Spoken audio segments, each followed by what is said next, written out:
Hoje nós vamos falar sobre atualização monetária. Primeira coisa, eu quero falar para vocês o seguinte, olha, primeiro ponto, nós vamos trabalhar com quadro, né? Porque a gente precisa trabalhar algumas questões. Então, primeira coisa, a gente vai falar sobre o valor do dinheiro no tempo, que é importantíssimo, o pessoal esquece da questão do valor do dinheiro no tempo. Então, nosso roteiro, basicamente, nós estamos programados para trabalhar da seguinte forma. Eu vou estar olhando aqui o chat com vocês, mas a gente já vai passar para trabalhar o nosso roteiro mesmo, o que a gente vai trabalhar nessa aula. Então, primeira coisa, eu vou falar com vocês sobre o valor do dinheiro no tempo. Primeira coisa, o valor do dinheiro no tempo é importantíssimo a gente lembrar dessa regra. Tem muita gente que esquece dessa regra, consequentemente sai fazendo coisas que não devia por aí. Nós vamos falar sobre o fator de capitalização, tanto a juros simples quanto a juros compostos, porque eu tenho visto pessoas com dificuldade de fazer o cálculo de como trazer a valor presente uma parcela, trazer a valor presente um determinado montante. Consequentemente, vamos trabalhar fator de capitalização a juros simples e a juros compostos. Vamos falar sobre correção monetária em si, o que é a correção monetária, como que ela funciona. Vamos falar sobre taxa acumulada e taxa média. Isso é uma questão que lá na aula número 7,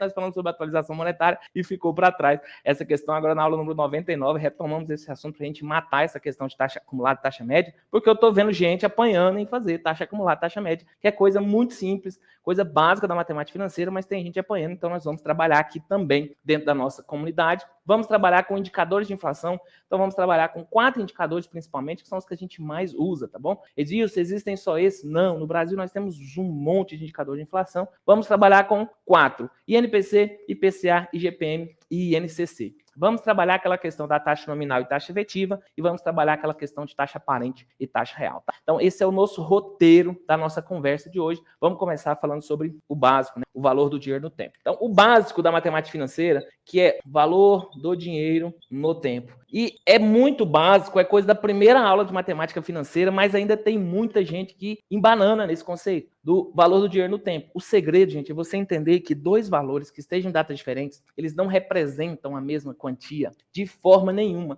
Por quê? Porque eles estão em datas diferentes. E o único jeito de comparar esses valores é você colocando todos eles na mesma data. E aqui já vai uma dica para você, uma dica que eu acho que é matadora. Por muito tempo, eu dou aula de matemática financeira desde 2009 e por muito tempo eu sempre falei dessa forma. O valor do dinheiro no tempo, você tem que respeitar valores que estão em datas diferentes. Então, se eu tenho R$1.000 hoje, não é a mesma coisa de R$1.000 em nenhuma outra data. Por quê? Porque eu tenho vários fatores que vão influenciar nessa questão aqui. Primeiro fator, eu tenho a inflação. Por quê? Vamos pensar o seguinte, eu quero que você pense comigo, esse é o exemplo mais básico do mundo. Doutor César está participando conosco aqui, seja muito bem-vindo, doutor César. Doutor César, vamos imaginar, doutor César, que o seu cunhado te pedisse R$1.000 emprestado hoje e ele falasse para você assim, eu vou te pagar os mesmos R$1.000 daqui a um ano. Você pensa assim, vou emprestar esse dinheiro ou não vou emprestar esse dinheiro para meu cunhado? A primeira questão que você vai pensar, bicho, se daqui a um ano, será que esses R$1.000 vão conseguir comprar a mesma quantidade do que R$1.000 compra hoje? Então, na hora que você vai definir se você vai emprestar ou não esse dinheiro para o seu cunhado, primeira coisa que você vai pensar é na tal da inflação.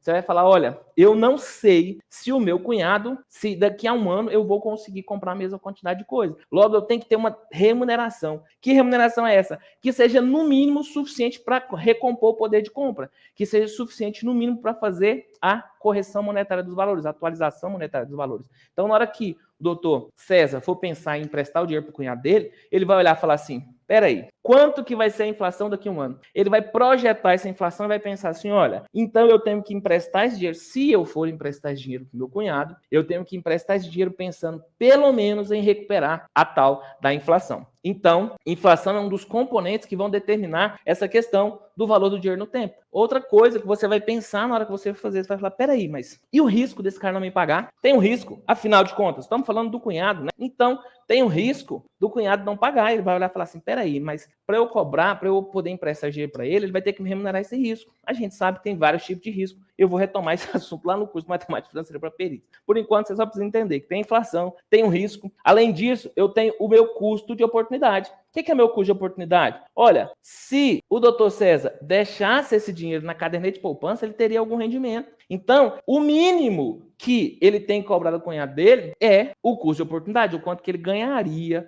por manter esse dinheiro lá na caderneta de poupança. O custo de oportunidade é o que ele já tem. A partir do momento que ele resolveu emprestar dinheiro para o cunhado dele, ele está abrindo mão desse rendimento que ele teria. Lógico, se ele está abrindo mão, estamos falando de custo de oportunidade, ele tem que garantir no mínimo essa remuneração para ele. Então, eu tenho inflação, risco, custo de oportunidade e eu tenho que ter, ele tem que ter um determinado ganho. Eu não vou colocar lucro aqui não, porque lucro você sabe tem um conceito muito específico, né? Então eu vou colocar aqui ganho mesmo, tá? O ganho que o doutor César quer ter nessa operação. Além disso, ele vai olhar, peraí, mas eu vou ter que fazer um contrato, eu vou ter que contratar um advogado para fazer esse contrato, ou eu pelo menos vou gastar um tempo fazendo esse contrato, vou ter que registrar esse contrato, né? Vou ter que colocar 2 testemunhas para assinar, para ele virar um título executivo extrajudicial e por aí vai. Então, na hora que eu decido se eu vou emprestar esse dinheiro para meu cunhado ou não, eu tenho que pensar o seguinte, olha, eu tenho que pensar em todos esses indicadores e dentro desses indicadores está aqui a famigerada inflação, que é o tópico que a gente vai trabalhar hoje, correção monetária. Por que eu estou tratando dessa forma, de modo tão detalhado? Por que eu estou falando com vocês desde o básico, desde o arroz com feijão mesmo,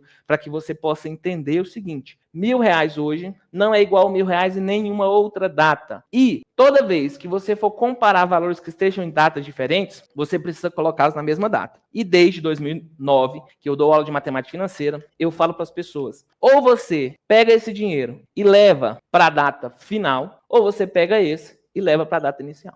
Por quê? Porque você só pode comparar valores que estejam em datas diferentes. Só que aqui eu estou falando de um curso para peritos. Então fique atento, porque eu vou exigir um pouquinho mais de você. Porque você concorda comigo que se eu pego esse valor hoje e levo lá para o futuro, eu vou estar colocando juros? Sim, Edilson, vou ter que colocar juros ou pelo menos a correção monetária. Se eu estou colocando juros ou pelo menos a correção monetária, eu não tenho diferente regime de juros. Se eu tenho diferente regime de juros, eu tenho que tomar cuidado, porque dependendo do método que eu escolha para pegar esse valor e levar lá para frente, eu vou achar um resultado aqui ou outro resultado. Então, já anota aí no seu caderno a seguinte informação. Se nós estamos trabalhando com o valor do dinheiro no tempo, eu sei que duas valores não são iguais em nenhuma data, exceto a data zero. A única data que eu devo fazer a comparação entre valores é na data zero. Por quê? Porque ela é a única data que não contém juros. Consequentemente, ela não contém juros nem na modalidade simples, nem na modalidade composta, nem juros capitalizados,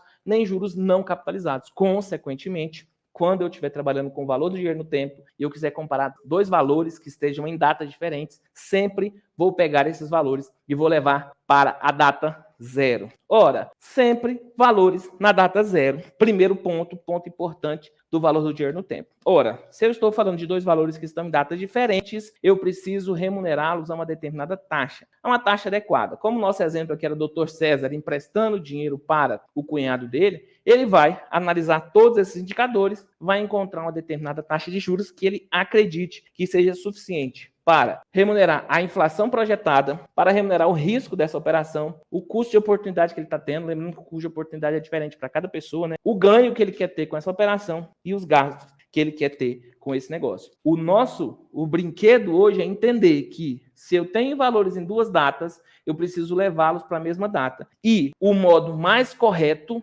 agora eu estou falando para você que existe um modo mais correto. O modo mais correto é levando o valor que está na data futura para a data zero. Por quê? Porque a data zero é a única data que não tem juros. Esse material faz parte da comunidade Perícia Bancária, de onde veio esse Tem Muito Mais. Se você ainda não é assinante, o link para você fazer a assinatura está aqui na descrição do vídeo. Se você gostou desse conteúdo, curta esse vídeo, comente e se inscreva no canal. Toda segunda-feira às 17h07 temos uma aula ao vivo e prática sobre perícia bancária. Aqui na descrição do vídeo também tem um link para você se cadastrar e ser notificado para a próxima aula. Eu deixei também um vídeo para você que eu acho que você vai gostar e o YouTube está colocando outro vídeo para você assistir também. Clique para se inscrever no nosso canal. Te vejo na próxima semana. Um grande abraço.